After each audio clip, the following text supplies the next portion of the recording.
Microphone check.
Reach out! WBA World Wrestling Champion.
A very good evening, Africa. Welcome aboard for just one final time. This one will be the climax of action that has been happening for the last 4 days, including today. Watching live from Break and Fish Live Facebook, watching live from Break and Fish Live YouTube, welcome to the grand final of the Queen Sports Club Double Life tournament that is in its 4th edition. Right here at Queen Sports Club, we are in Zimbabwe's second city, that is Bulawayo. In case audio and video are clear from where you are, please give me a thumbs up in the comment section. This one is going to be interesting. It's going to be tight. From a Harris perspective, it is going to be offensive. From a Mzamo perspective, it will be both offensive and tactical and technical. From the fans' perspective, it is going to be fun.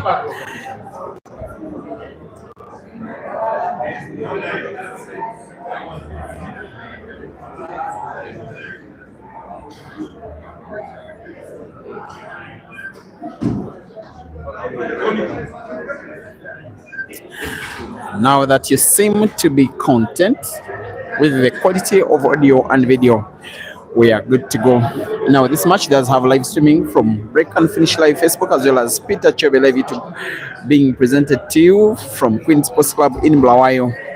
My name is Simon Peter Chobe. This one will be the last match that I will be having, at least in the main tournament itself, after an advent in Zimbabwe that has consisted two tournaments, major ones, that is the Africa Heibo Open in the men's and ladies category that was won by the Ugandans Caesar and Rashida, and then the Queen's Sports Club double live tournament that will be won by one of these two.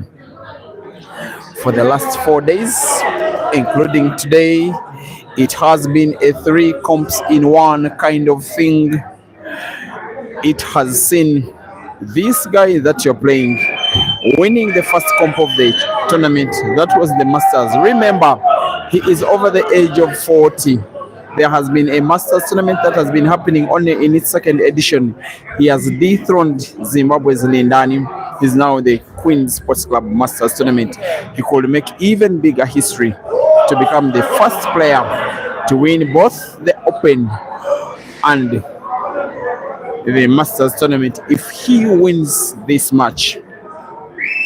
And in the meantime, there has well been a ladies tournament that has seen participation of players from about 7 countries, including Kenya, South Africa, Zambia, Zimbabwe, Botswana, Uganda, and a little bit of Tanzania.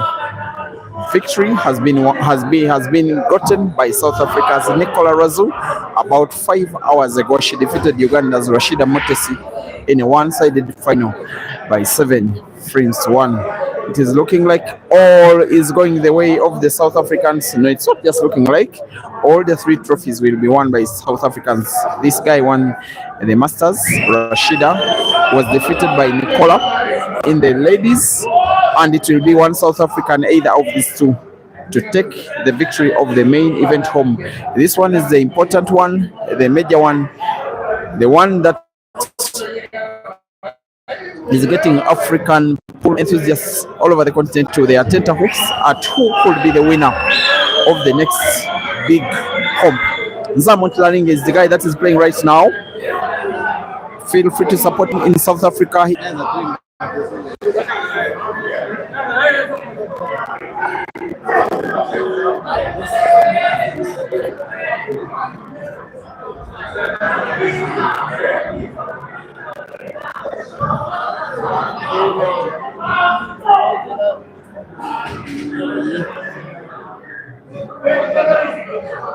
Is that a trap or there was a problem? There's a trap, right?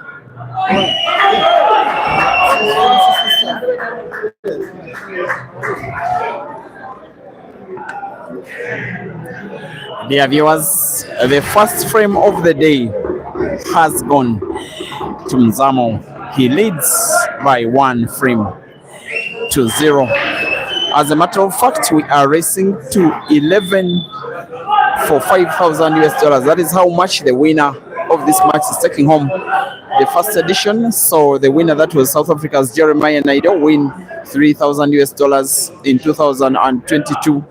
The second edition was held in 2023. Late in there, it was won in the men's category by Uganda's Caesar Chandiga. He took home $3,000. The ladies event was won by Zambia's Juliet Nyeka. She took home $1,000.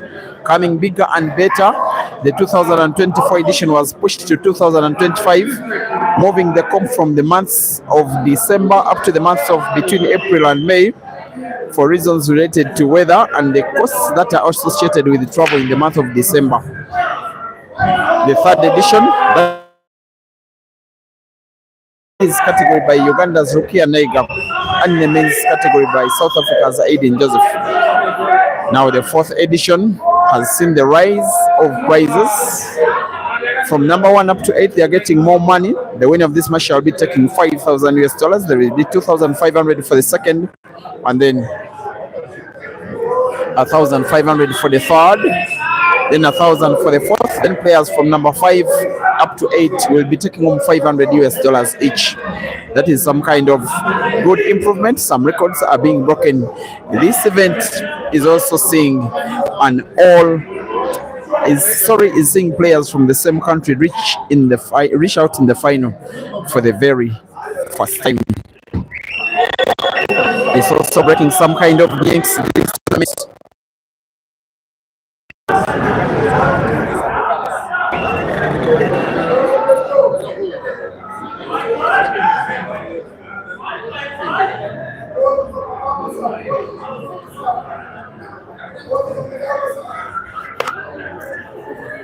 I beg your pardon.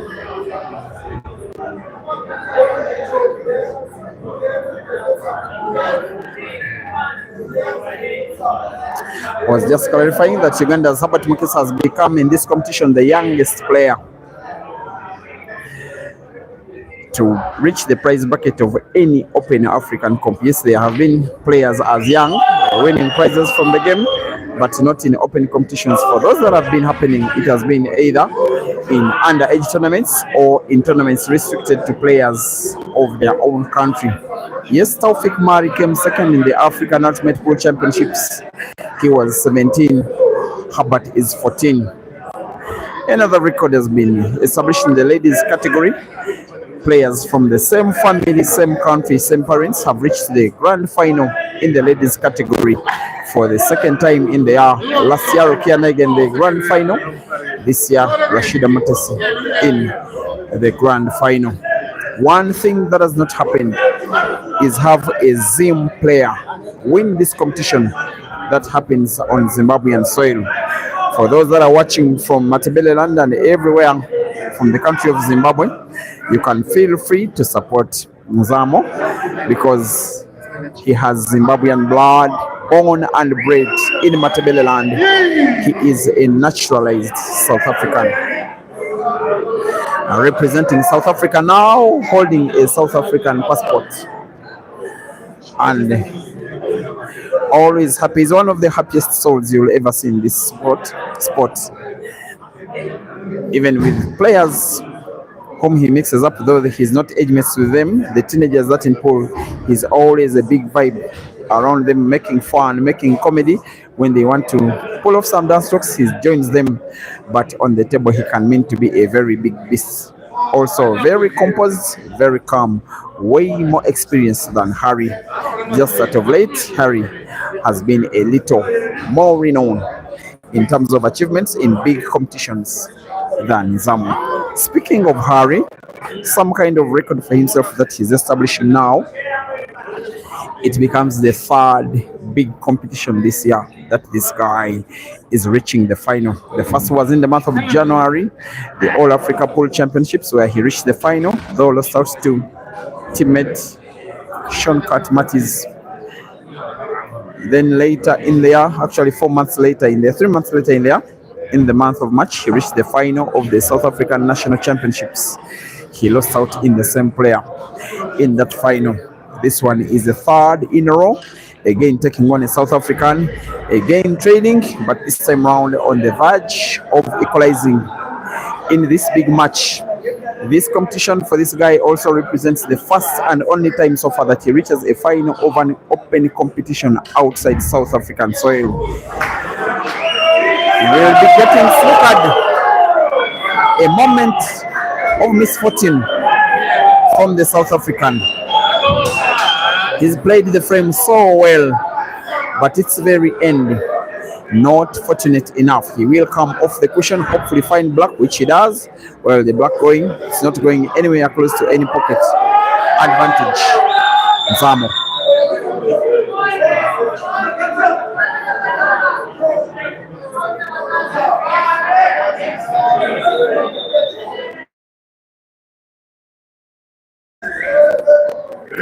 Here comes the South African Zim.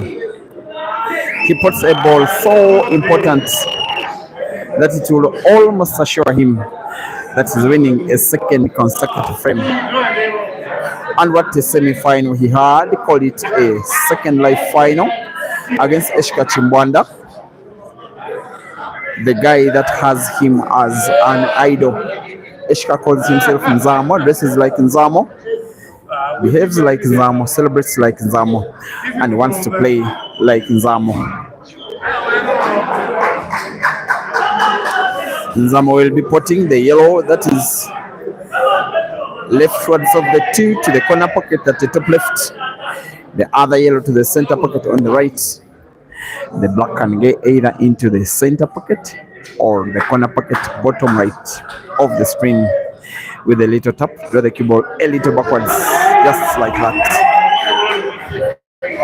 Another shot with the same exact skill he may want to play with a little more energy.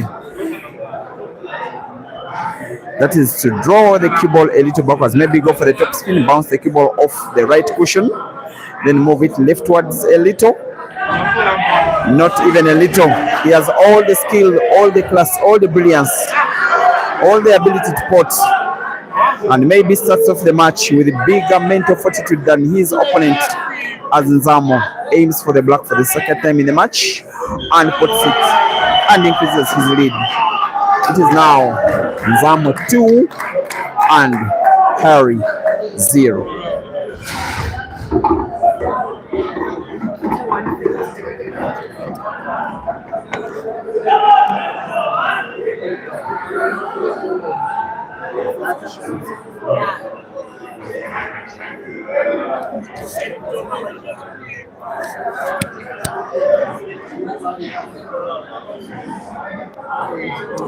Sound check.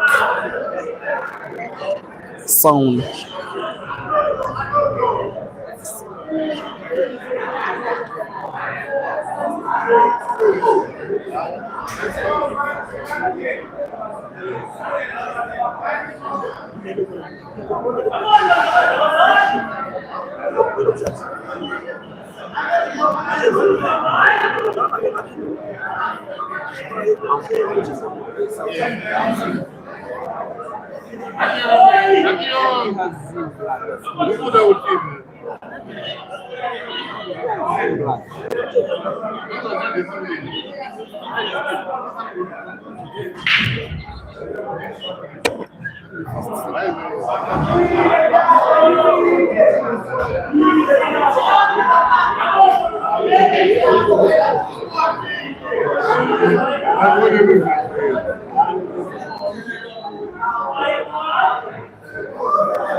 So, for you, because of the small voice, I speak because of this. I will be shouting a bit. I will be joined by my long-time partner in crime. A very good evening to you, Vari. A very good evening to you too, Peter. How's the game going for you? Always refreshing commentating alongside you. That only does happen when these international competitions do come up. I have so memories of commentating alongside with you in Kenya, in Zimbabwe. Have we done it in South Africa? No. Loading, not yet. Haven't you streamed this? Haven't you commentated in South Africa? If you have, then we have done some action together. I believe we haven't, not yet, but I'm looking forward to it one of these days.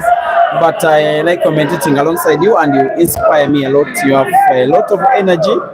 You are so adored by pool fans everywhere. They like it when they hear from you. That's why every time I stream next to you, I always request that I have a match or two commentating alongside you. Thank you very much for loving the sport.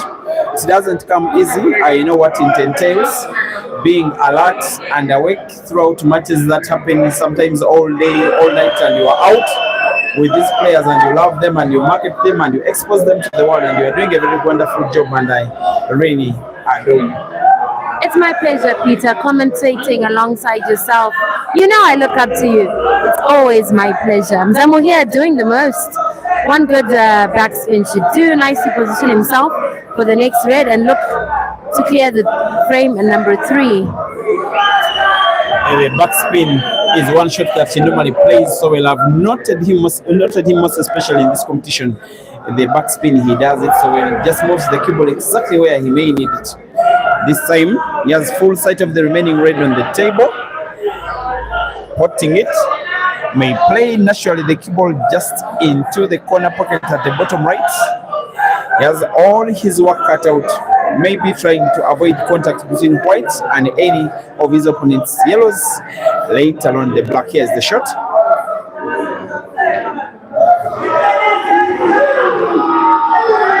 Unfortunately. Shot was played so well, but lacked a little bit of fortune. Mzamo came so close, but not close enough. And this one will be Harry's first opportunity winning from outright. Not so. Oh yes, I think so. Unlucky, Mzamo. You know, you need a little bit of luck in this game. You need a heck of a lot of skill and a touch of luck in order to progress and make it in this game. And where do you think Harry could have an advantage over Mzamo in this game? Although he's down, where could he have some kind of advantage? The composure. It doesn't I think it doesn't let pressure get to him. Can you see he's always looking so calm? Even if he's trailing, I've just noticed that with all of his games. Or maybe he just has a very good way of hiding it or containing his pressure. But then an old man once said to me, it's not pressure unless you're not prepared. And I think he's always prepared. He knows the task at hand. He knows what is expected of him and very hungry for that win he is. Now can fatigue be an item in this match? Because Mzamo took he took 2 lives a bit far in the competition. Harry did as well, even further. The thing is that Mzamo has played the Masters as well and has won it, by the way, the tournament of players over the age of 40 years. He has clearly played more pool than anyone else, and Harry uses less energy playing his matches. He finishes frames and matches in less time, like you saw in the first live final. It ended about 40 minutes before the end of the second live final. Clearly, of the 2 players, Mzamo is the more fatigued. Do you think fatigue will be an issue going further into this final? You know what I actually think when it comes to such things? A lot of people say playing several more rounds makes you more fatigued. But I just think it gets you properly warmed up and properly informed. That's what I just think. I think the more the merrier. As Harry wins the first, there was this tournament that was organized at Billiards Cafe in 2023, one of the last editions of the Billiards Cafe Classic. Now, Mzamo took both of his lives to the final. It was a double life competition. It was that one. It was race to 9 from round 1 up to the final. By the time he played the 2 finals, he just could not play. One of his lives, he won it against he won a semi-final against Aiden. Aiden remained with 1 life. Then in the final, he lost out to Mandy Mente. Now he had to face Aiden and beat him in the final, where he couldn't even play. He could only win 1 frame in the rest of 13. That is when I saw Mzamo very, very devastated, and he had just played himself out of any energy. So in these double life tournaments, that is the day that I learned that fatigue can be a real issue. And of the 2 players, it seems that could be more fatigued. I look forward to seeing whether that will factor in, most especially in the latter stages of the match. Harry is breaking frame number 4. Take it away, Harry.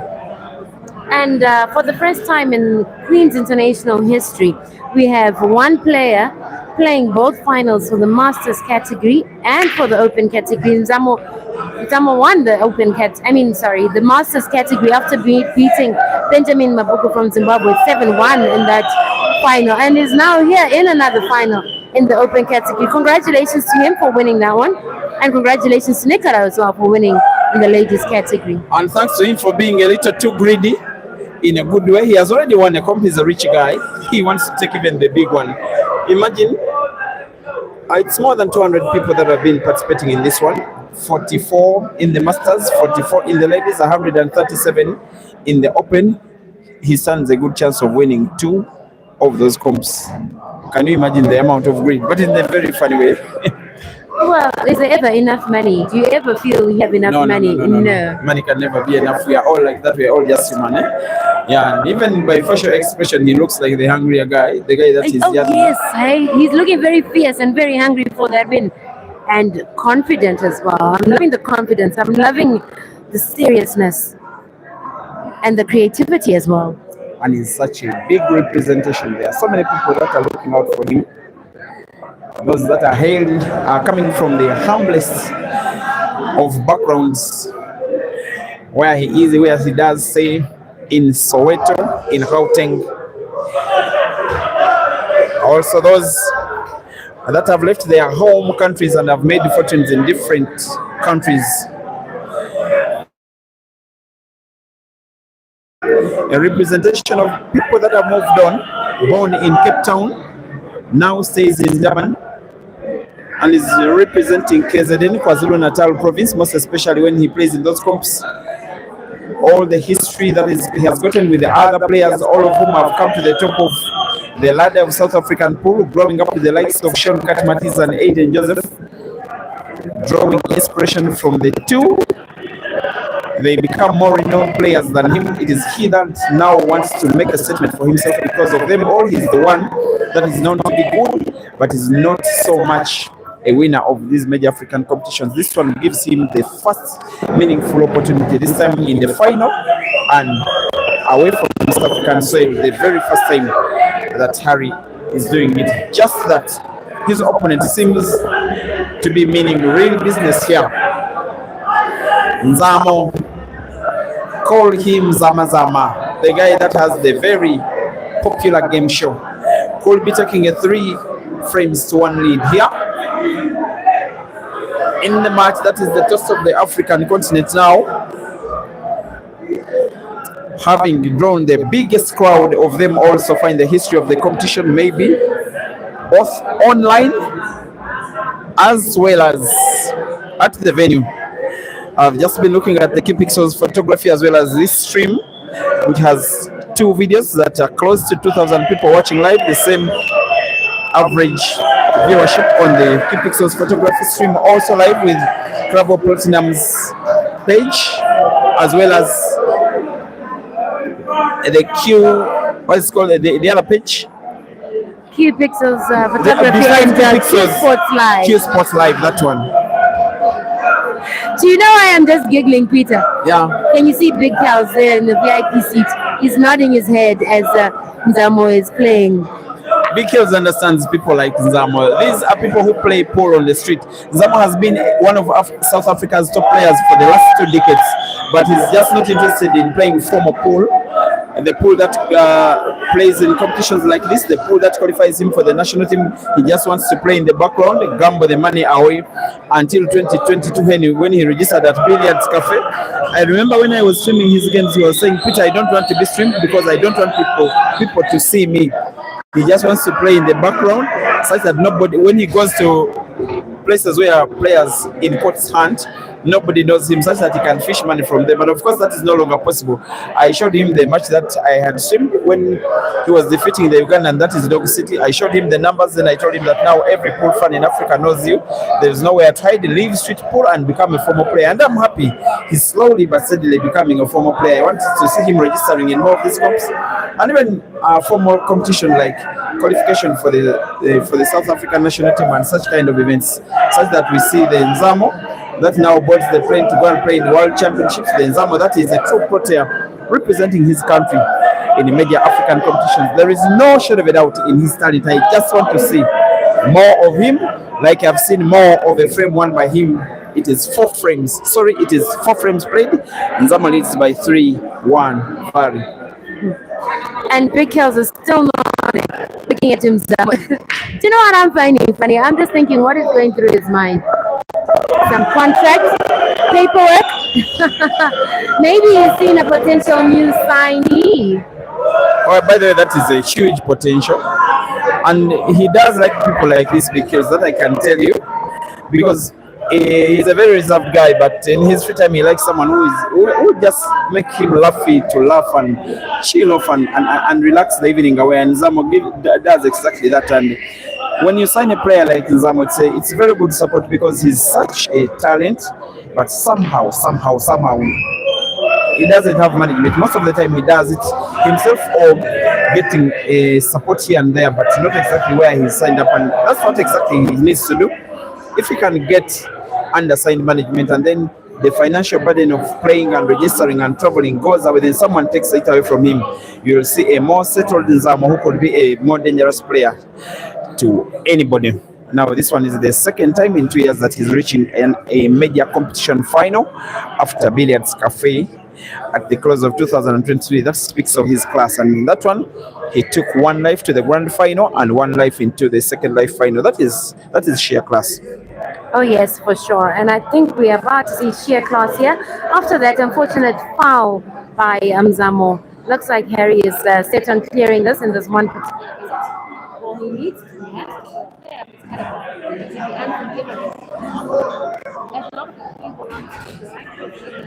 Making it a little harder for that red to be potted at a later stage.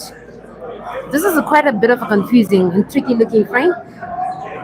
It's a stage of the match where sometimes these big matches are actually won. Harry must not allow Nzamo's lead grow so big, because Mzamo has all of the experience and stature to try and not to let a big lead go away. And Harry is not so much famous for mounting big comebacks. He's known for making clearances with speed and finesse, something that he's not starting off with in this match, as he grants another chance away to his opponent to try and win one more frame, try and extend his lead, try and make one side of South Africa happy and one not so much. Gauteng province, where he's based, maybe the happier side of the country. Western Cape, where Harry is born, and KwaZulu-Natal, where he's based, maybe not so happy as of now. Will this shot be maybe going for the bank? I actually had it in mind he could want to bank it to that corner pocket where there is red packed right in front of black. Maybe he realizes that it's a shot that could be played at a later time. After all, there is another yellow near the bottom cushion, which could be played to the corner pocket where there is red and black, and to have the same impact as he would have fancied anyway. Shepard Tapeta asking who's leading, just started watching. Zama is leading 3-2. It's a race to 11.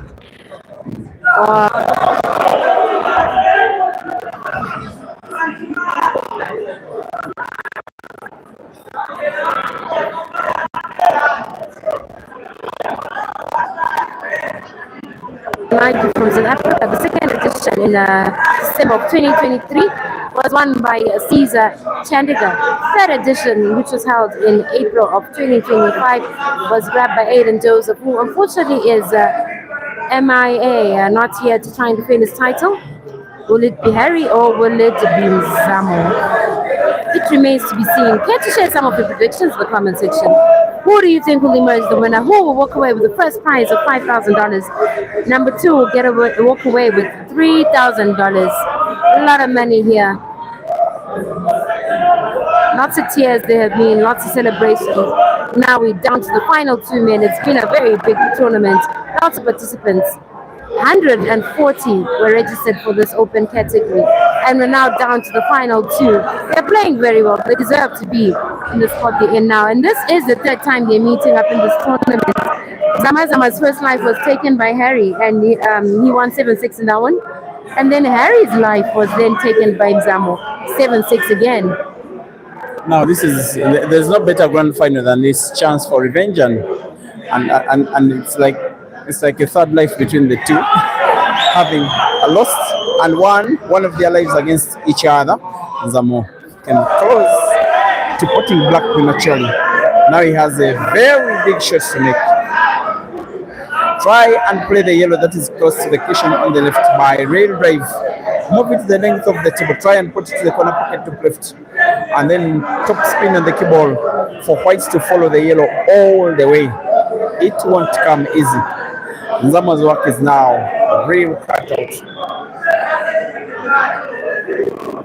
It will be big if he pulls it off the mark. No, he's going for the rail drive, and by top spin twice to follow the yellow all the way. It will spark off noise if it gets it in. So close. Not close enough. After making position so beautifully, but then again, what's position without a pot? It counts for nothing. Yeah. I was just speaking to the aviator, who was like in mourning after he was beaten in the quarterfinals of one of the lives. So how can I get beaten by someone who was just spotting balls? Then I told him that, you know what, Aviator, it's my opinion that pool is 80% porting and the other things come later. Like, very look at what Harry is doing. Most of his game is just porting, and he's in the final and could win it. So sometimes sometimes players ever elaborate their play. Sometimes they overthink. They make the game a little too more difficult than it actually is. And it's someone that just puts the balls stands, in my opinion, the highest chance. Look at what Herbert did. For a player at 14 to reach the prize bracket, to reach the last 8 or semi-final of one of his lives, just spotting balls. And Harry does pot and pulls one back. White is safe. It is 3 frames to 2. Zama leading. And many people in the comment section are predicting that Mzamo is going to grab this at the end of the day. It's really any man's game. It's only 3-2. It's only early days, and it's a race to 11. Still plenty of time for anything to happen for Mzamo, maybe to, Harry to maybe equalize, take over and overtake, or you never know, anything can happen, but this could be a neck and neck encounter between these two. I think they're of equal strength, but may the best man win.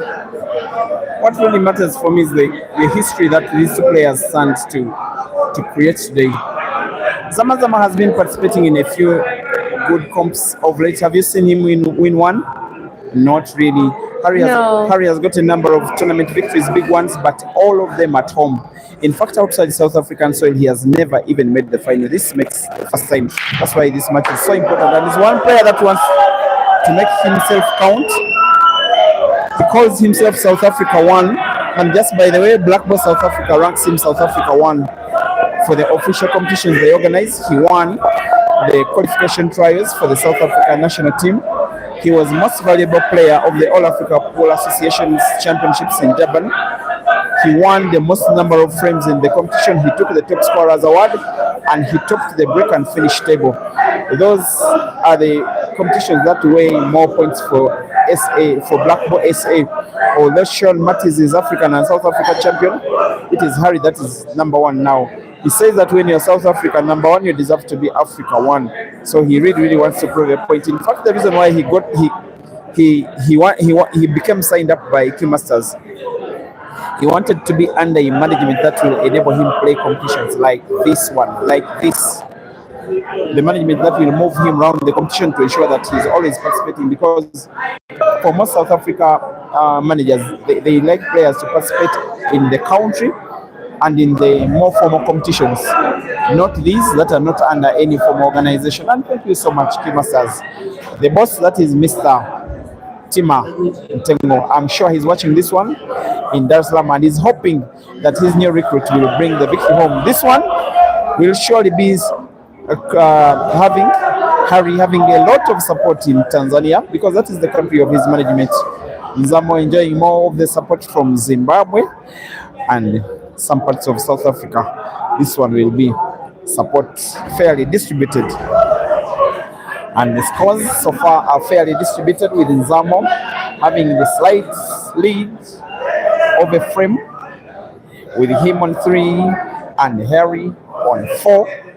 He has a chance to win a 4th out of the first 6, extend his lead, make it realistic that he could win an international competition for the very first time in his career.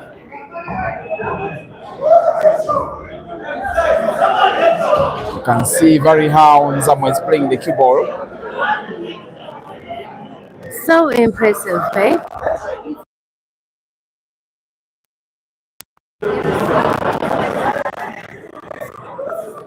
Performance I've seen of him, closely followed by his performance at Cafe Billiards.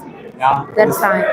This one will surely come out of, most especially that he already has the psychological boost of having won a competition already. This one is for him to create history, winning 2 tournaments in one. I can't even believe that I'm saying that. Someone who registers for 2 tournaments, he has been playing way more pool than anybody that is involved. He's already won 1 final prior to today. He really wants to win another. And many may have taken his victory in the Masters lately. Now they know that the Zama Zama show is on. That the guy that is based in Soweto, in Gauteng, could be taking a 2-frame lead for the second time in the match. That is not willing to let Harry dominate the final. That Zama Zama is into main business, is in for the money. He wants the $5,000, not the half, which comes with taking position number 2. The penultimate shot of the match couldn't have been played any better. The victory of this frame for Zama Zama maybe is a statement to Harry that Zama Zama will not be dominated, will be potting black, will be extending his lead. He aims and puts. And how about that? And the timeout cannot be.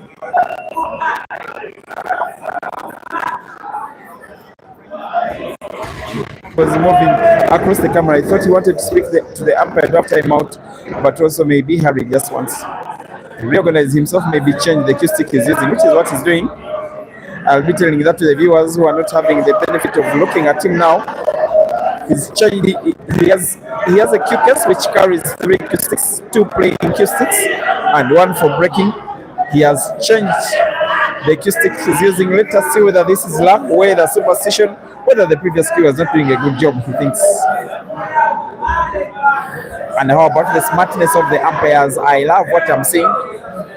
And this is coming from me as Ugandan to you as a Zim. This competition has been very, very well organized. The organization of tournaments in Zimbabwe is becoming better by the day.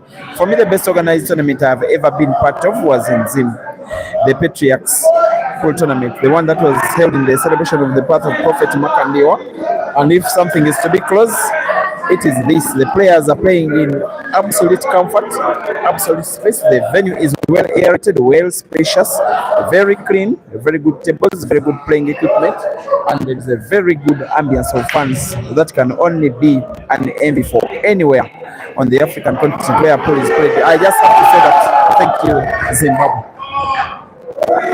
I'm just thinking of the fatigue factor we discussed earlier, with regards to how many matches you get to play and how tired you get, and how Zama Zama must be getting very tired, or must have gotten very tired after playing a double life tournament in the Masters category, and then here, open category, all the way to the finals. I'm actually tempted to think he doesn't feel much fatigue. I mean, look at how many times he goes around the table. He goes around the table 10 times more than any other player. In one frame, I think he covers about, like, I don't know, half a kilometer per frame. You know, these players that have not for so long a time become formal. They are players who you can call hustlers, hunters. They can play all night long. Mzamo can do it. The time that he played and almost fainted on the table at Billiards Cafe. He played pool for about 18 non-stop hours until he couldn't go anymore. But playing pool for 6-7 hours at Billiards Cafe, he wasn't even having a break in between.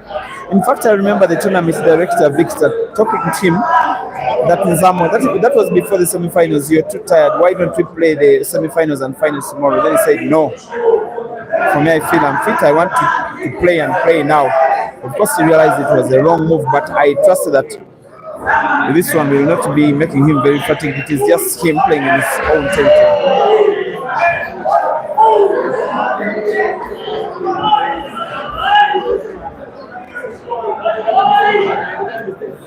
And here he is again, dear viewers. His idea is to finish off the yellows and then the black, to put himself to the figure number 5, establish a 3-frame lead for the first time in the grand final. He's going to fish cut into the corner, put it at the bottom left. Even when he does things that are a little too difficult, he gets them right. Maybe he's a guy that is enjoying himself, the guy that is confident in himself, the guy that knows that he already has money in the bag. He may even take more money home even with defeat. After all, he has money that he's getting from winning the Masters final. And if I'm not mistaken, I think his second life reached the round of last 8. I'm not, unless I'm mistaken. Was it last 4 or last 8? The second life Mzamo's second life. was ended by Harry. Last 32. Oh, sorry. But the constant is that he already has money in the bag. Lots of it for that matter. Nicely going around the table, carefully studying his shots. I mean, he goes around the table over and over again. He'll go around the table, measure the shot, focus, get up again, go around, chop, see, look up to the heavens for some inspiration, then down again, focus, and then finally shoot. And believe you me, sometimes I take time to observe the players, try and read their mind. It seems every time he's contemplating like he's doing now, he's already made up his mind on which shot he's going to play. He just takes his time to calm himself, to compose himself, and then take the big shots. And every time he has needed to play a big shot, he has been playing them real good.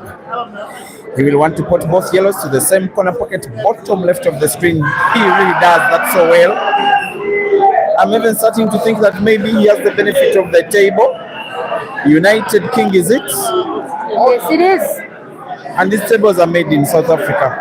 Does it even come surprising that it's South Africans winning every tournament, the 3 that are being?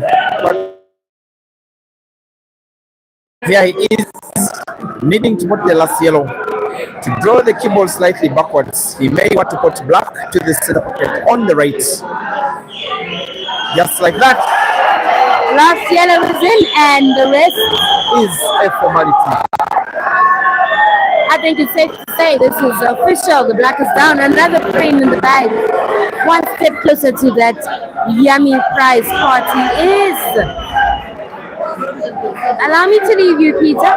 I'll leave you. It's been awesome getting to share the mic with you, as always. Continue enjoying this final. May the best man win. Thank you for the opportunity to share with me, Barry. Dear viewers, the Mzamo show is on. Mzamo 5 and Harry 2.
Shouting out to you all that are watching from the different platforms where this action is live.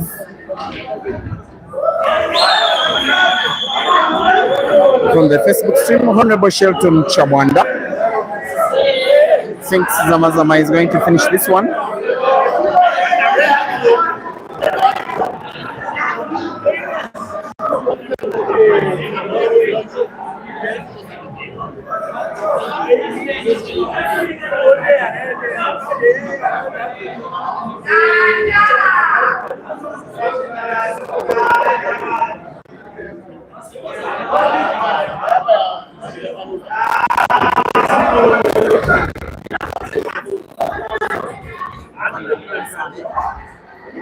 Seemingly supporting Mzamo.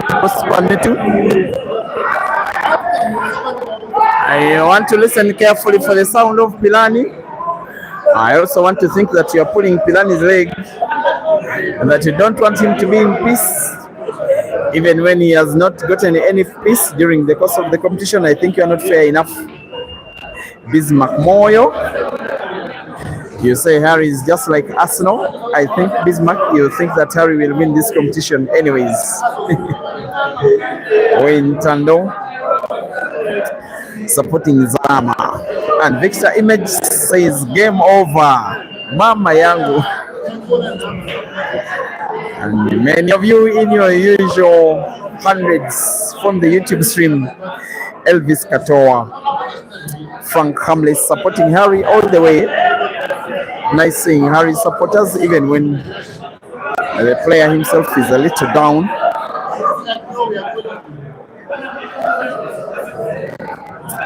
And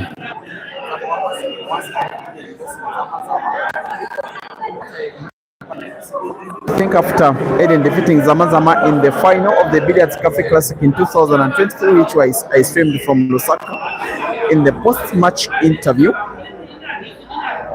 Aiden passed out his respect to this guy because he has taken 2 lives in the semis. Aiden was also quick to realize that he needed the lack of Mzamo being so fatigued to play the final to his very best, which played out in Aiden's favor. I also remember him pointing out that when he was learning the game, the Zamazamas were the guys that were running the show. In this tournament, the Zama show is still on. He has one of the most tricky shots to try and play. A sharp cut on the yellow, try put it to the diagonal corner pocket, top left of the screen, prevent cue ball from being sunk to the center pocket, and maintain white for black. All 3 possible, but difficult. Zama comes close, but misses. Advantage, Harry.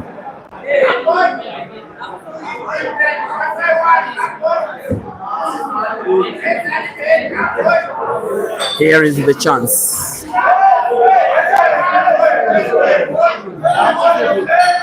The little problem we'll be having is the red that is frozen against the cushion on the right. It's the ball he has to play now. He must get it in. For the very start, it looks in. It is.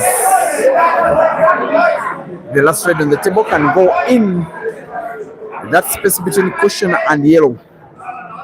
And it's in as well.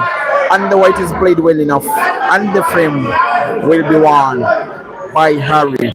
Though the very start of the match saw Zama as the more facile player, the match is now anybody's match. Harry pulls 2 frames back. Harry pulls a frame back. The scoreline is now 5 for Mzamo and 2 for Harry.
And that will be very unfortunate, most especially when Harry seemed to be having morale coming his way. When he looks to be set to win a second consecutive frame in the match for the very first time, when he seemed on the verge of coming within one frame of his opponent, he just got a very unexpected miss. And the man of the moment will have a chance. I'm already calling him the man of the moment because of the two players, he's the one that has already won a competition. This tournament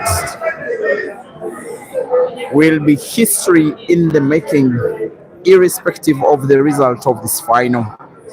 If Mzamo wins, it will be the first international competition that he will be winning. If Harry wins, it will be the first tournament he will be winning outside South African soil. If Mzamo wins, he will have won 2 events in the same tournament. He will be someone that will be doing that one for the first time of any player.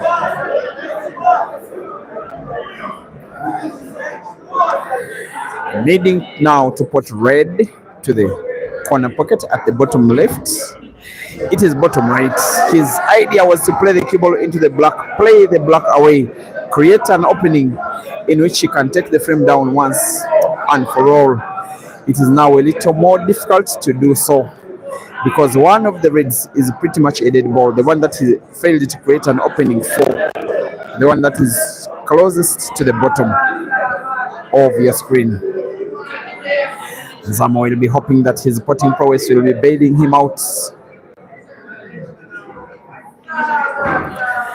And there he is.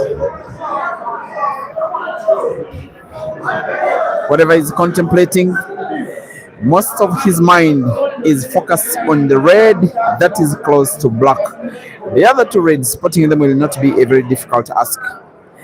There is also a tempting shot by Mzamo maybe to play safety, but maybe he will not. Closer comes the cue ball. I think it's okay. He wants to play the cue ball into the corner pocket top left where there is the yellow.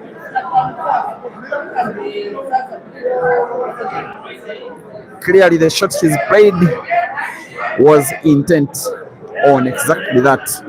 And I wouldn't fault him even when the cut between white and red is very big. It's a possible red. The presence of the yellow makes the pocket even bigger. If red is played off the yellow, it goes in almost automatically. He will try. This is the shot. Oh no. The shot was so good, but not good enough. Harry survives.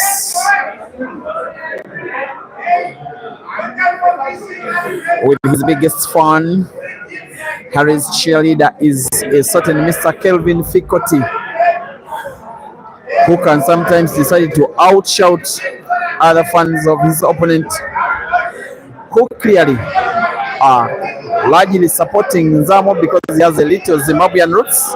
It is Harry that wins frame number 9, within 1 frame of his opponent.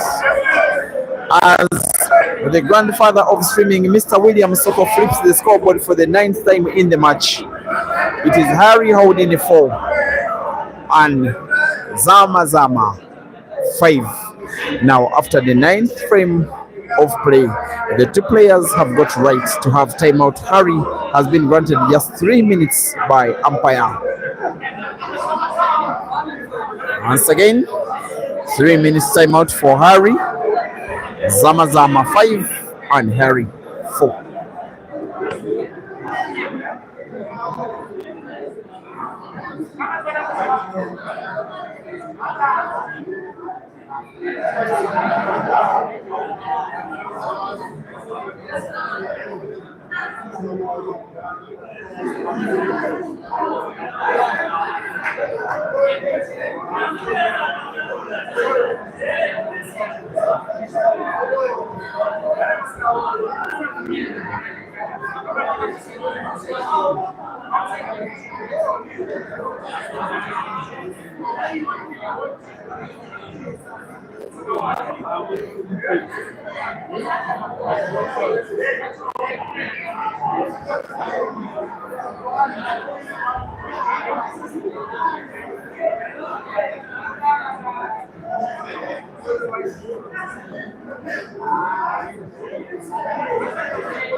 The grand final is now closed.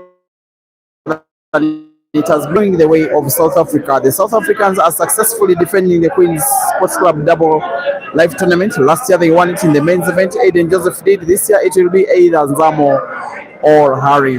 And this time the lead has become even bigger because all three tournaments have been taken by the same country. This guy, Zama won the Masters. Nicola won the ladies. Zama or Harry will win the Open with the very watchful eye of the umpire of the day, Richard Mugenga. Is one of Zimbabwe's top officials, and we are having umpire Rombi as our match commissar. Richard is also an international referee. He did officiate the Africa Heibo Open. He did officiate up to the final. He has also officiated all editions of the Queen's Sports Club double life tournament. On all three editions, he has been the top umpire. Born in Harare, but now resident in Bulawayo. And of all the people involved in the match final, I am happy that the umpires are smartest. But now Zama will need to play smart, or else the lead he had, which was at one time by 3 frames, could be blown in thin air if he doesn't win this frame.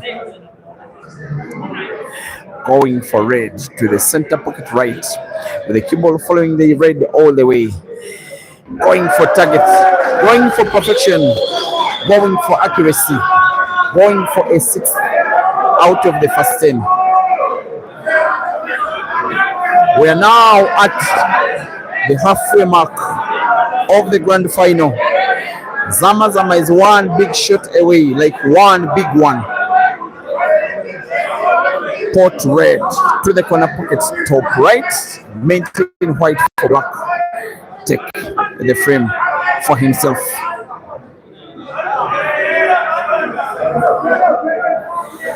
He will perhaps draw the cue ball backwards, maybe into the yellow, that is rightwards, to stop the movement of white.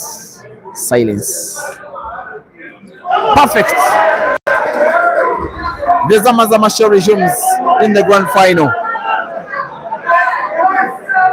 As the president of the Zama nation will be potting black to the corner pockets bottom left to record a 6 and stop Harry from mounting a comeback, at least for now. Mzamo 6 and Harry 4.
Special shout outs to some of you.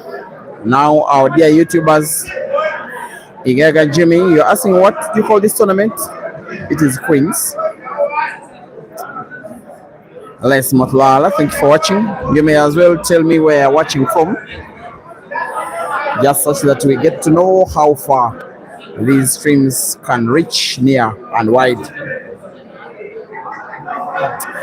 Albrizi Kamia, my weakest customer, thank you for watching from wherever you are.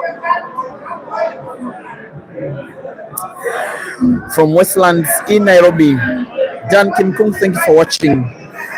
Martin Katende, thank you for watching. Supporting Harry, Derek Tarima watching from Hoima in Uganda, thank you for watching. Washington is asking for any money matches tonight. Maybe the battle of the youngsters, Richard and Herbert, could happen depending on how. Chedro Hugo watching from Cape Town in South Africa. That one's definitely supporting Harry. The guy that you're supporting has produced a wonderful show at a time when only a wonder could do. Will be potting black to the center pocket, and yes, the lead of Zama is again cut to 1. Harry 5 and Mzamo 4. Harry 6, sorry, and Mzamo 5.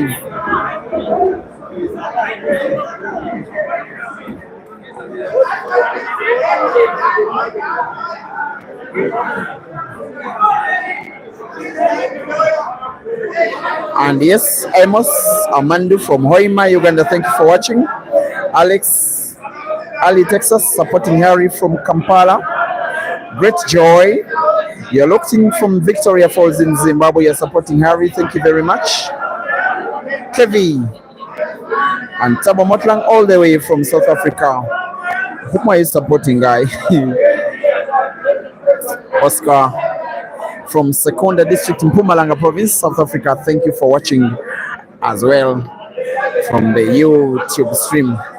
A few shout outs to some of you that are watching from the Facebook stream, that is Break and Finish Live, that is having way over 1,200 people watching at the same time, like Vincent Molenga Chitumbo. You are watching from Zambia and supporting Harry. Tumelo Clifford or Tumelo Clifford, I'm very happy to see your comments, most especially after we met at Zaribas. I hope you are enjoying this competition, and I suspect you are supporting Zama, because now I know you, because you're my friend.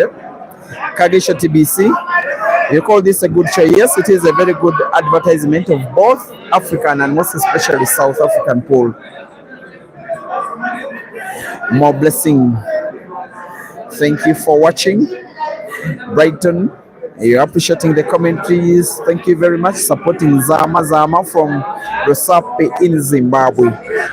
And Lloyd supporting Harry. Kelly's, thanks for watching. You are not worried. You say Harry will win. And Wisdom Mangango, you are supporting me.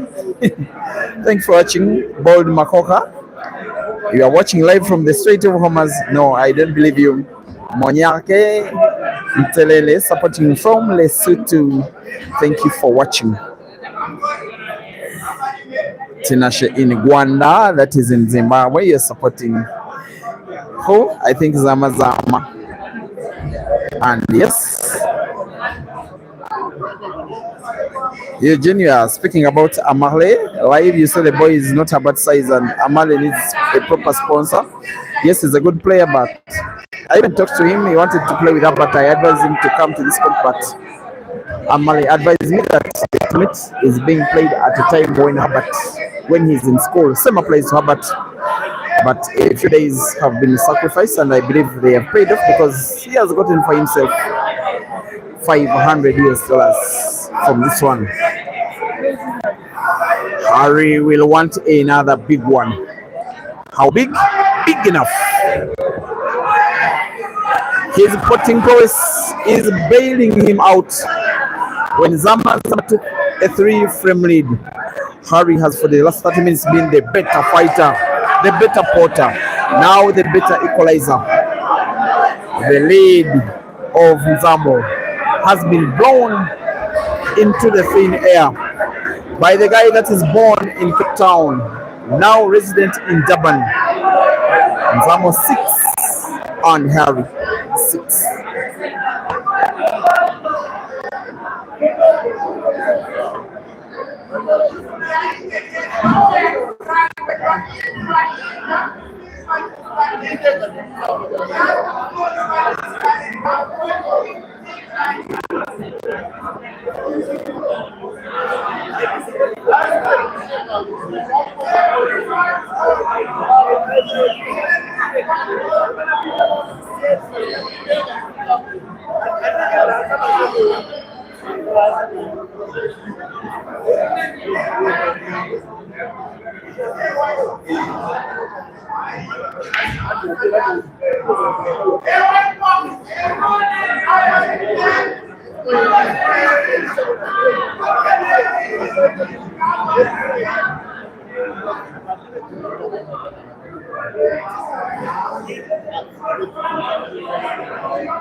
Now, if Harry can win this ongoing frame, he will have grabbed the lead for the very first time in the match. And I know that this one will be a big statement, not just him trying to win, but also the manner in which he could have won, most especially coming from behind. He came short in the recent past in the All Africa Championships final. He even made a recording with myself, which I did post with you, before playing Sean Mattis in the final. He said Africa was going to contend with him becoming the best player for the next year. Something that he came short on. He has also come short in the ongoing frame. He could have won it very easily had the bank gone in. The bank did not, and Zama could win it equally easier. Since the very start of the match, this is the first time that Zama is only trying to take the lead. The last time he was not leading was before a frame was played to completion, when it was 0-0. It is Harry now that has the mental fortitude in his favor. He's the guy that has successfully come from behind to equalize.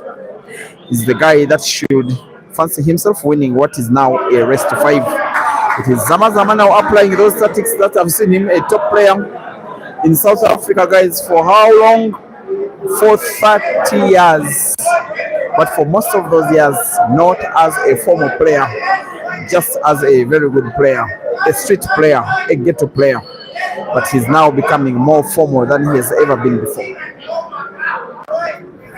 And now he's taking on a guy that was well trained, well schooled as a player and as an individual, learning the game in the same Cape Town school as Aiden Joseph and Sean Mattis, representing the Cape Town family in this final. But in the shot he's taken prior, the representation is not just sufficient enough. Zama has a free shot and another visit, white in hand.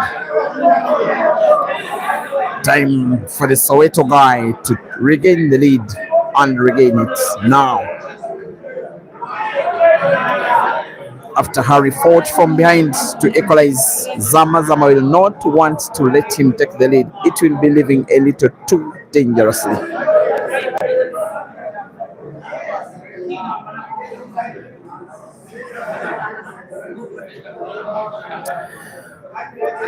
And in the meantime, dear viewers, the next international event is coming up in what? Just about 4, if not 3 weeks from now. The Big Hills Invitation that will be happening in Nigeria, where many of Africa's best players will be converging, playing a 32-man competition as well as races between themselves. Some of them are planned, some of them will come there. Some of them don't have to be formal, something similar to what happened in Nairobi just about 2 months ago. So far confirmed is a match between the players of the Big Hills family and Caesar. There is also confirmation of a foul by Zama.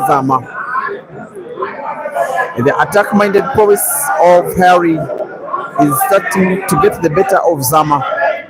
Sometimes when the opponent plays so well, that can be enough to drain the confidence out of you. For once, we've seen for the first time that Zama is not confident enough. As Kelvin shouts to the top of his voice, encouraging Harry to fight and fight and fight.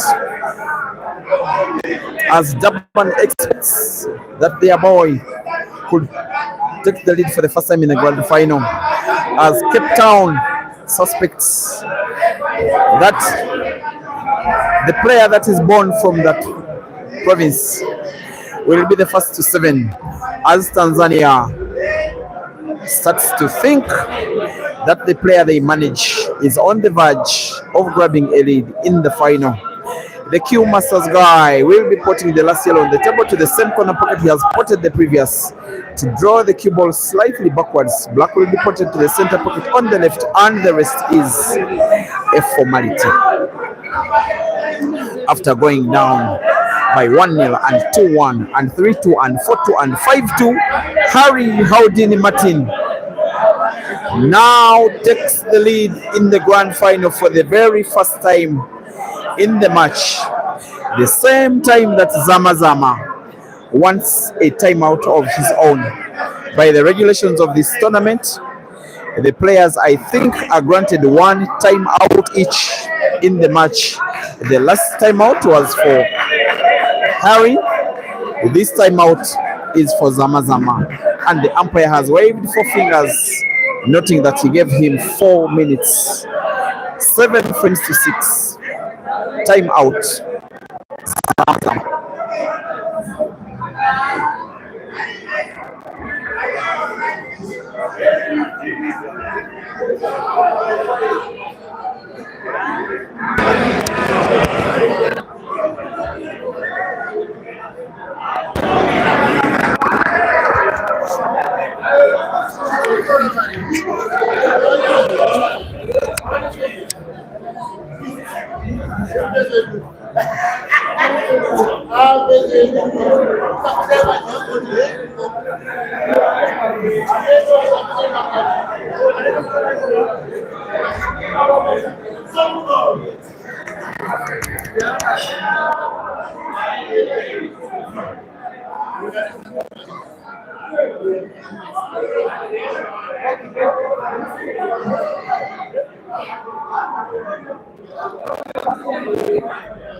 So during the timeout, the commentator shall be taking advantage to try and sort out the lagging audio.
Now after Harry taking the lead before timeout.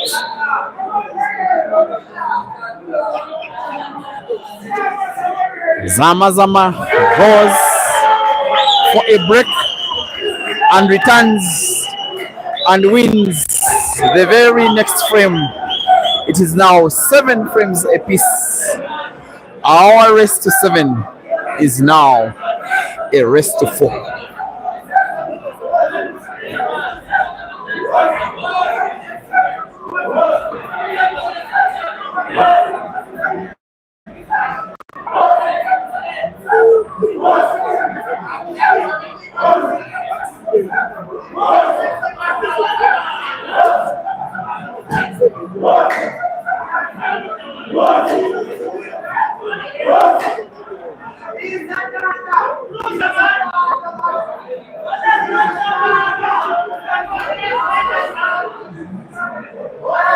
And special thanks watching this match, I think, from Johannesburg. One of the most important figures in South African pool is certainly Mr. Prince Morake. Thank you for the work you're doing, and thank you for taking off some time and seeing your boys take on each other. I just suspect Prince must be supporting Harry. Hope I got it correct, Prince. It is the Mzamo show. The game show is on again. One of those times when you have a race to 4, that is for $5,000 US. For a match that has a chance to create history for whoever between Harry and Mzamo will be victorious in this one. They will not only be taking home the prize, the big cash prize and the money, they will also have won an international competition for both of the two, for what will be the very first time in what are very long careers, very different careers, but both good careers in their own way. It is starting to get a little too cold. I even think the players in timeout did take coffee. At the start of winter in Bulawayo will be the start of a reclamation of the lead in the match by Mzamo. He will not have a nice frame to try and take and win easily, but he does have the skill even to win a frame looking as tricky as this. He will play yellow to the center pocket on the left. Whatever he's thinking to do with the cue ball. All right. A little shot, but neat and lovely.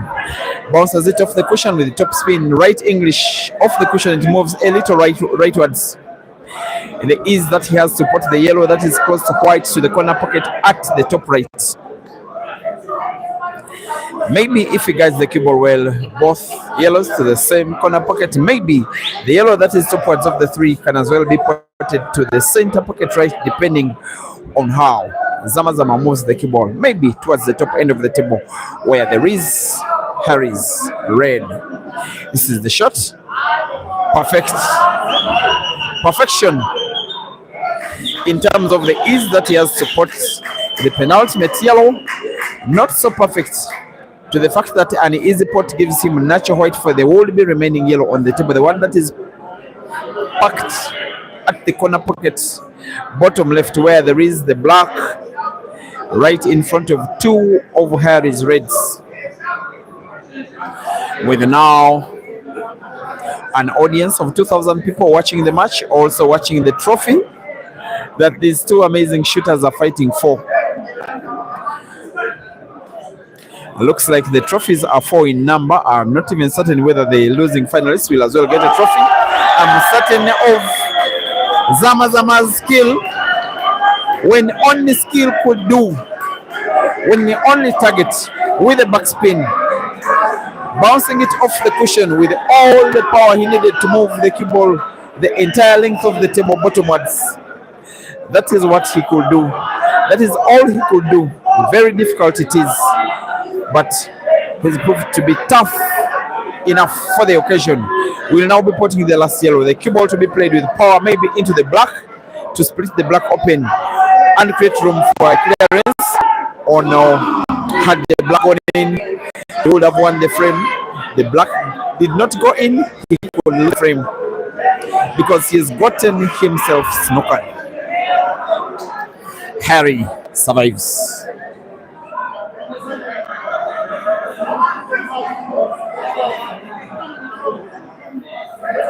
Seven frames apiece. Racing to 11 in the South African derby.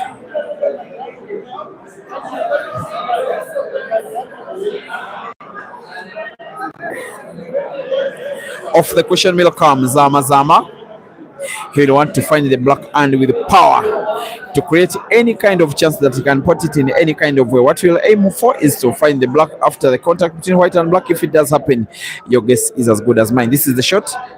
It is a miss. It is a foul.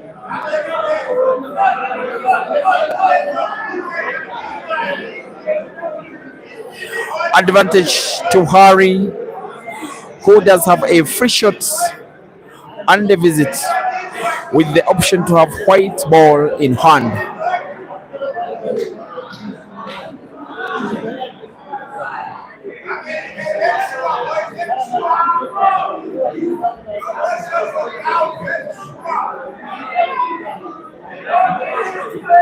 An audience that are in their hundreds at the venue. All of them here to support Queen's Sports Club and support the players. They have paid to access the venue. And I think it has not even been big enough because the venue is full to capacity. And I suspect others outside have not even been able to access. As much as Harry is accessing the lead, all he does need now to do is put 6 reds and black for him to lead for what will be the second time in the match. He's progressing. He's cruising. The South African from Cape Town is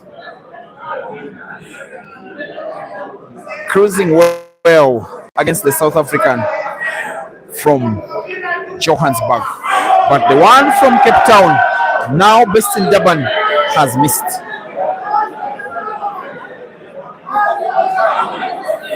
There is a relative high level of difficulty though for Mzamo to put the black.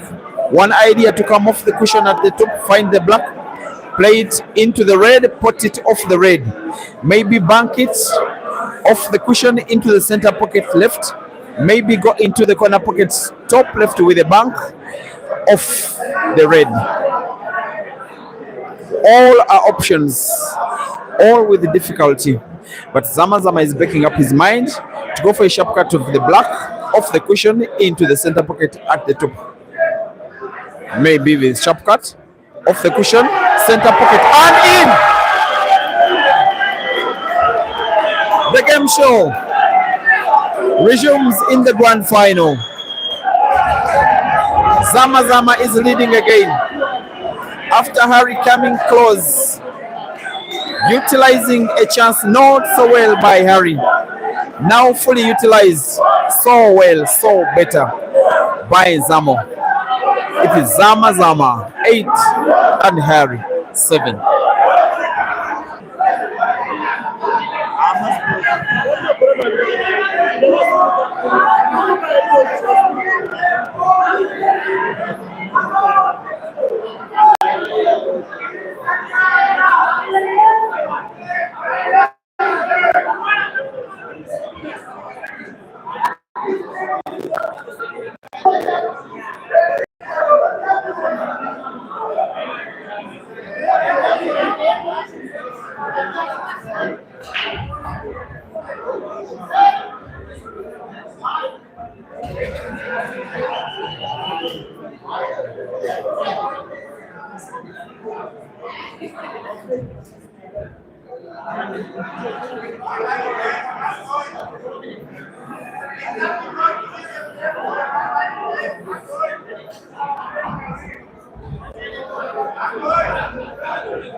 It is a maximum of 6 frames left to play, including this. Of the 6, Harry shall need 3. I'm sorry, of the 6, Zama shall need to win 3, while Harry shall need to win 4. Anything other than that for either of the players shall be not good enough.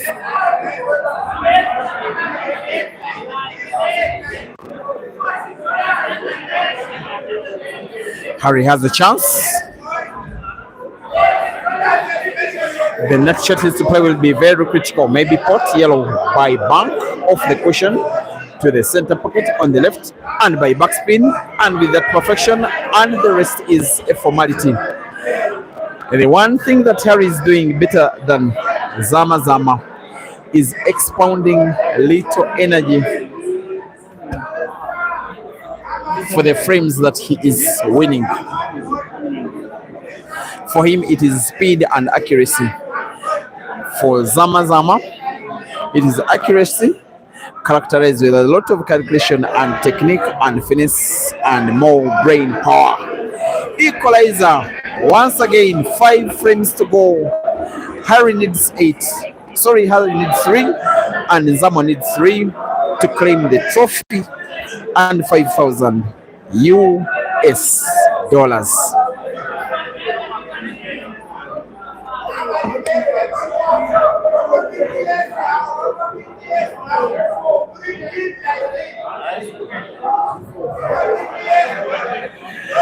You are watching the grand final of the Queen Sports Club Double Life Tournament. This one happens once every year.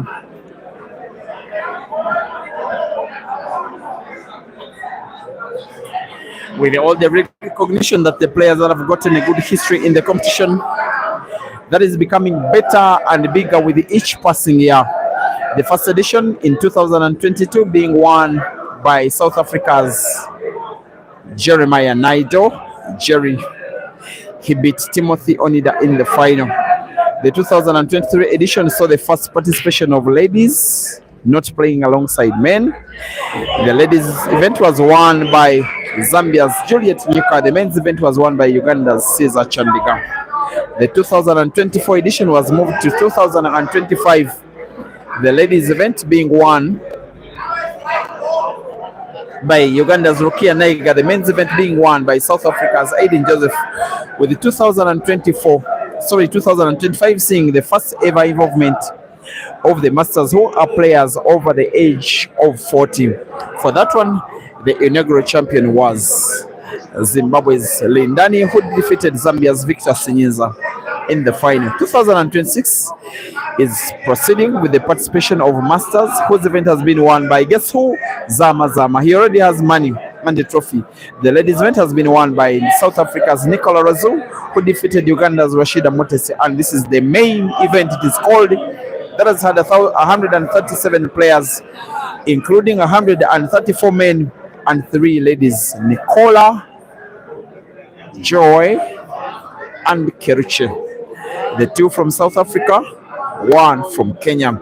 This event has the highest participating countries that got involved, 12 of them from 3 African regions. The SADC block being represented by, of course, Zimbabwe, Zambia, Botswana, South Africa, Malawi, Eswatini. The East African bloc having participants from Kenya, Tanzania, and Uganda.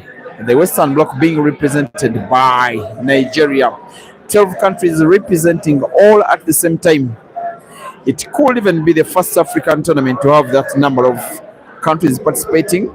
That is also thanks to Queen's Sports Club, and most especially the chairman, that is Tawanda.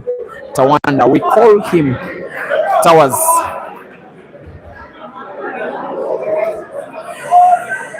Looking at the last 5 frames prospectively, they could be fewer if this final does not go into a decider.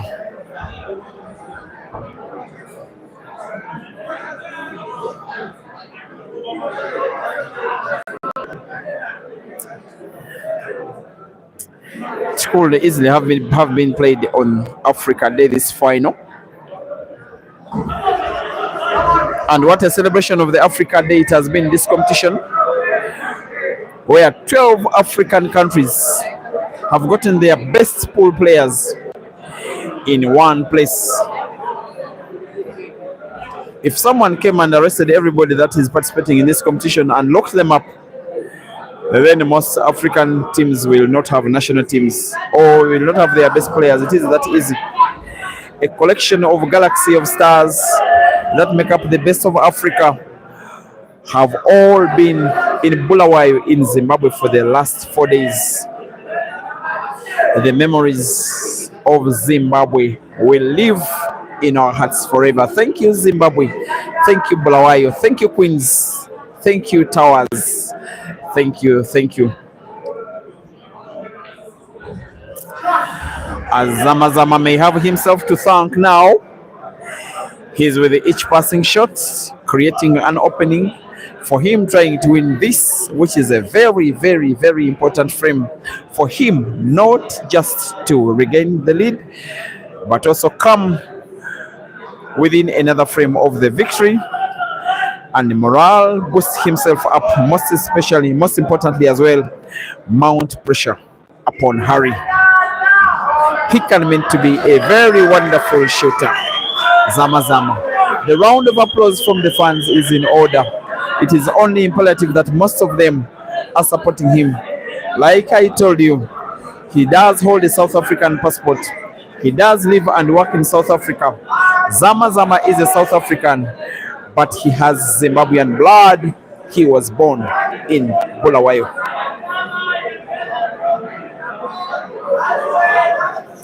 We'll be having the work of trying to put 2 more yellows, starting with the one a little distant from white, trying to put it to the corner pocket bottom left with a backspin.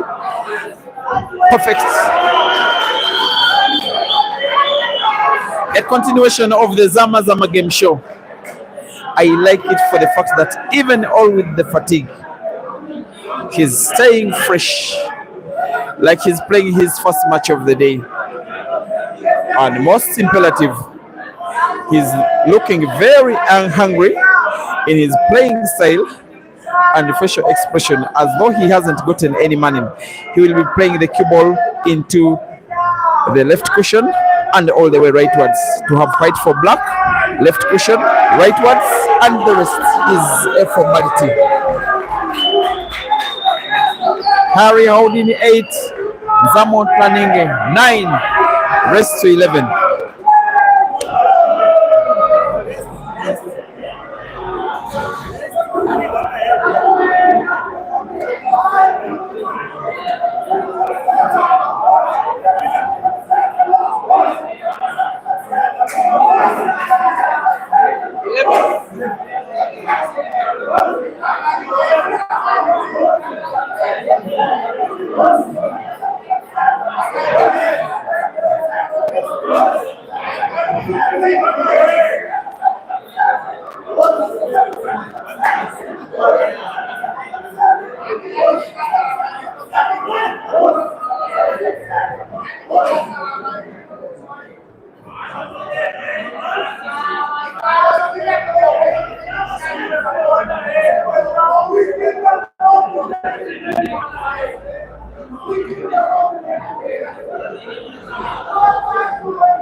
a maximum of 4 more frames will see the day through.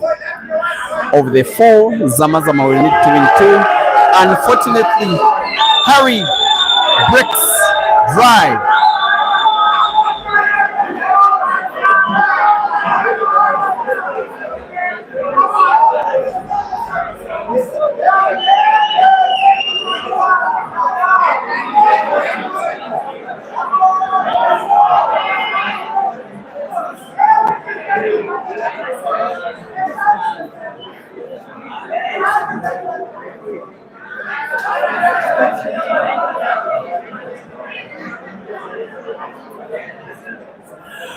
Now streaming to 2,400 people watching combined on Facebook and YouTube. I will never get tired of saying to you, thank you, Africa. You always inspire me to keep streaming. That the dream of African pool is alive.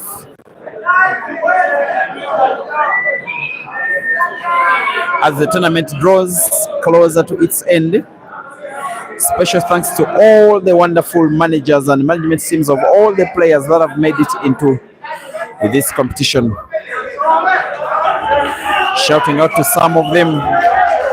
Nevsan Select with an entire team of young men that are participants in this Queen's Pool Academy. Not only are they hosts and organizers, they as well have a team in them. Big Kells from Oka in Nigeria, a team of 6 players from 3 different countries: South Africa, Uganda, and Malawi. Q Masters from Dar es Salaam in Tanzania, having shooters from Zambia. Ghost Nation having only one, a very vocal one, Bila Mazambani, who is so vocal supporting the player that is in the lead. And the team of players from Zambia, who are led by the father of African pool streaming, William Soko, who you are probably watching only peripherally in the stream. You narrowly missed out on having a very vibrant team of Kenyan players that make up the Mchana team.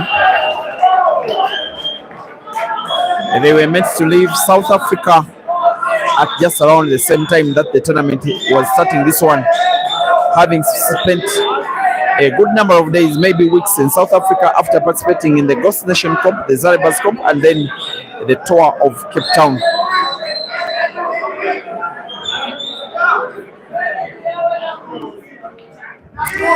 Here comes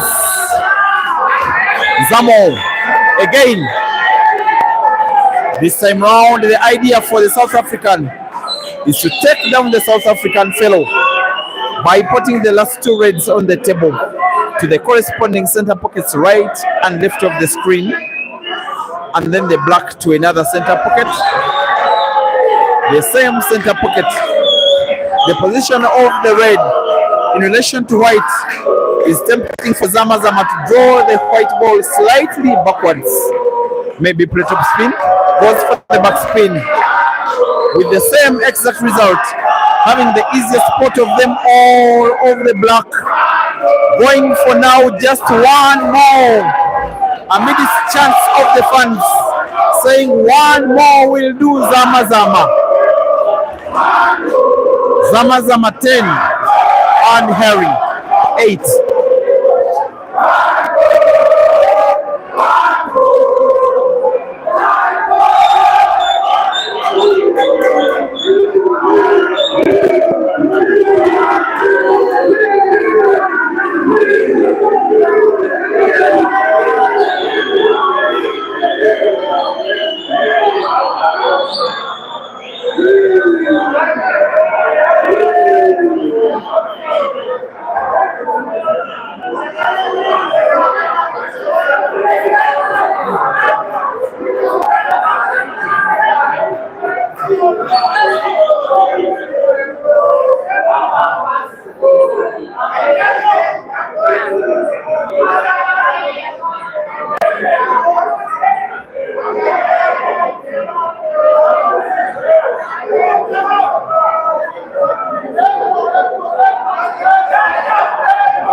Now, what the Zama fans are chanting is the word apple. They want him to seal the day off with an apple. How good will the break be? Aiming for the pyramid.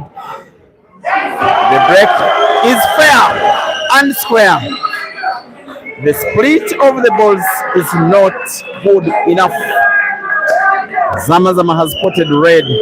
I am not even certain he has a red ball to try and pot, let alone try and play.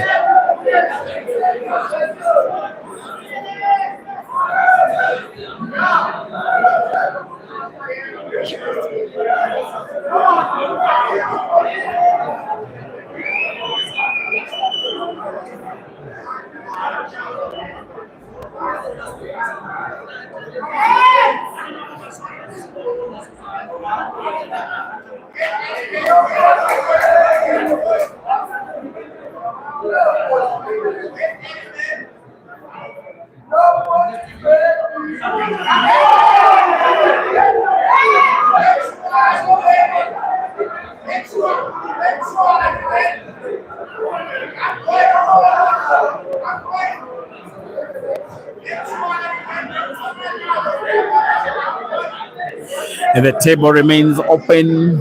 Harry nominates yellows, plays yellow into another, and closes the table. The escape artist, as Harry is nicknamed, is on the yellows. The idea is win the frame with one visit of the table. Make the final live a little longer. Put Mzamo under some kind of pressure. Need to win 2 of the remaining 2, including this and then another, to take the match into a decider.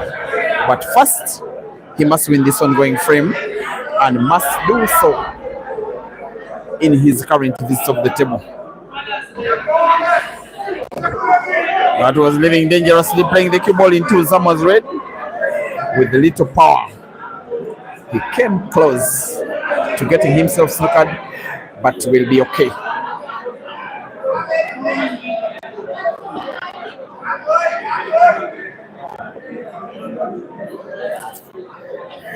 You are watching the very last match of them all. This is the grand final.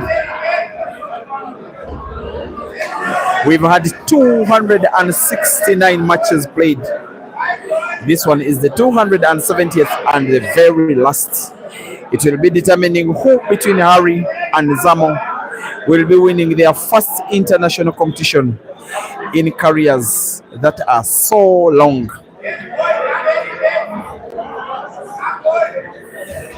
Big moment, this one coming next for Harry. Aiming to pass the yellow closer to white in between the jaw of the center pocket and the black into that same center pocket. And it's in. And will aim to put the last yellow on the table to the corner pocket top left. Leave the keyboard just around the same area it is with a little backspin, maybe big backspin off the bottom cushion, returning close to the black, which will be easier potted to the center pocket on the left with a fine cut, but nonetheless, by Harry's levels, quite simplistic, and he wins the frame, punishing Mzamo for failing to close the table. Is Zama 10 and Harry 9.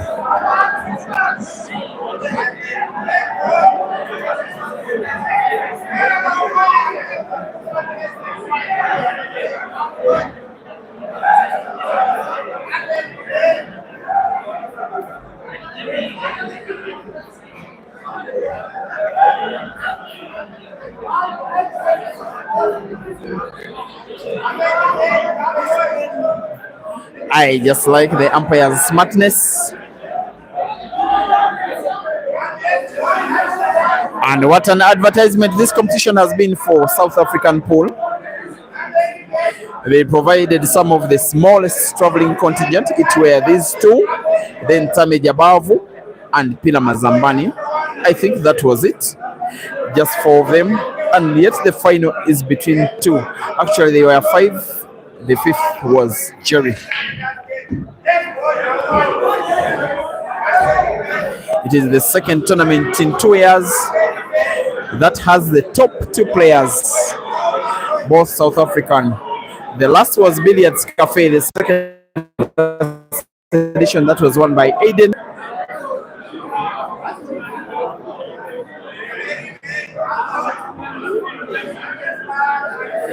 Going for a clearance that will take the final in a decider. Harry is on the verge.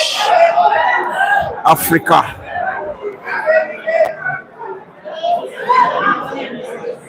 He's giving us such a treat in one of the best ambiances of pool you will ever see anywhere on this continent.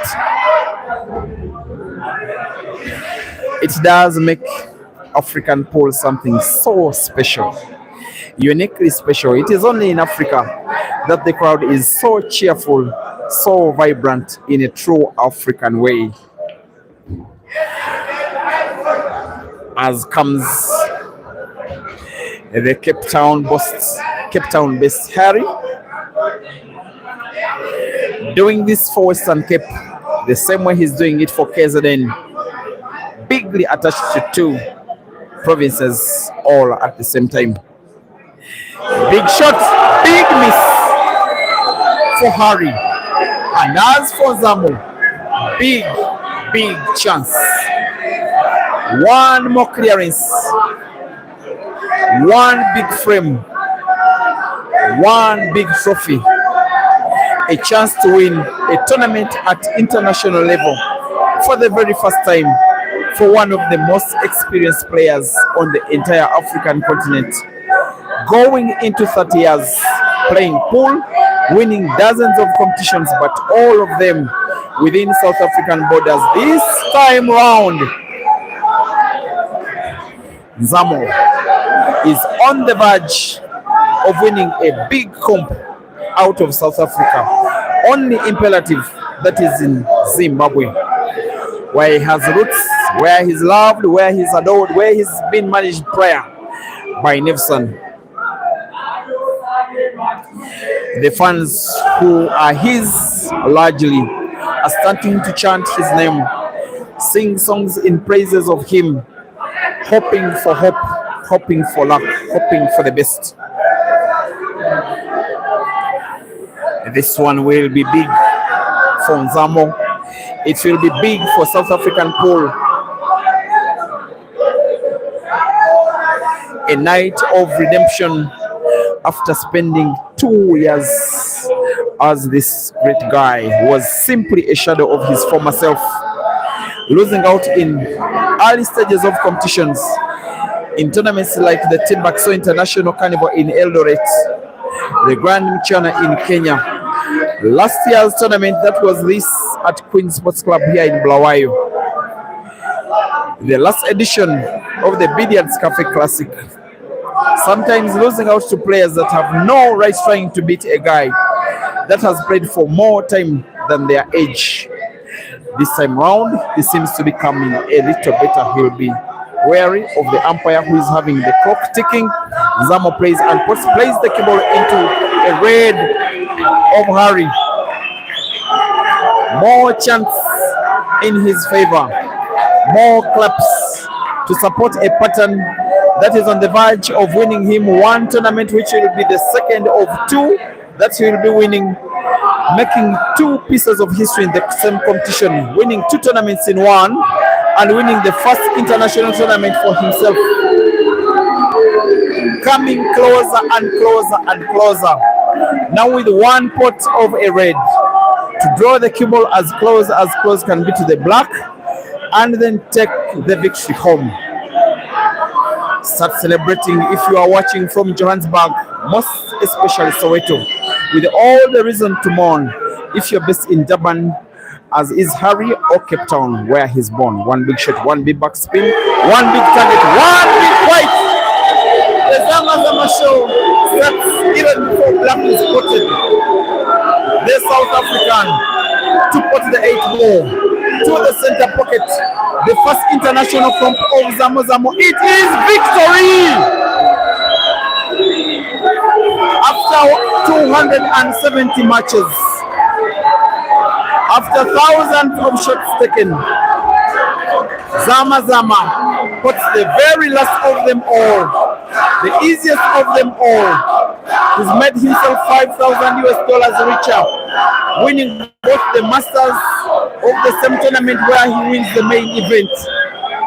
South Africa dominates the competition, but most importantly, Mzamo is champion.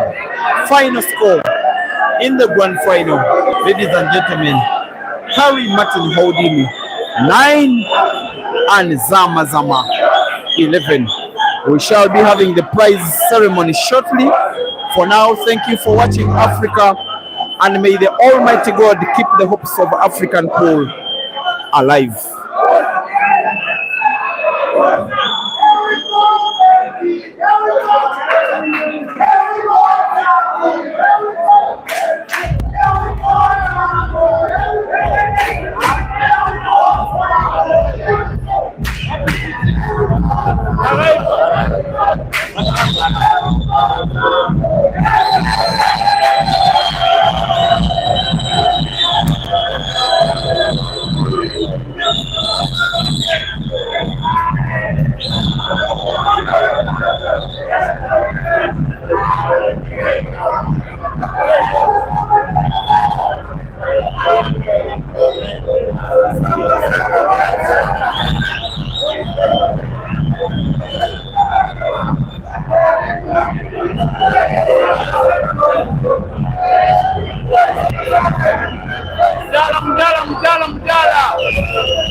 That is one reason why I love that scoreboard. It is always a part of the story.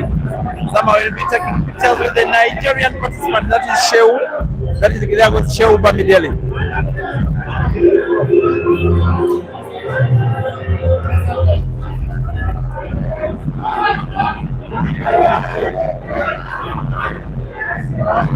Party time now. All the hugs after all the fights on the table, all the shots, all the mistakes, all the brilliances, all the drama, all the posts of the keyboard, all the void breaks and fire breaks. Finally, victory is for Mzamo. Peter Mazambani has been chanting so loud for him. Now I wish Kelvin joined these pictures. He was cheering alongside Pilar.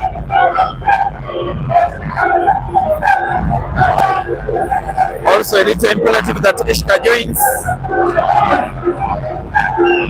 because he has Mzamo as a source of inspiration. The Amapiano music will be dancing all the night away. The Zama show, the game show, is the tour of Zimbabwe right now. It is the night for South Africa, the night for Mzamo. Coming next with the prize ceremony. Thank you for watching Africa. See you shortly.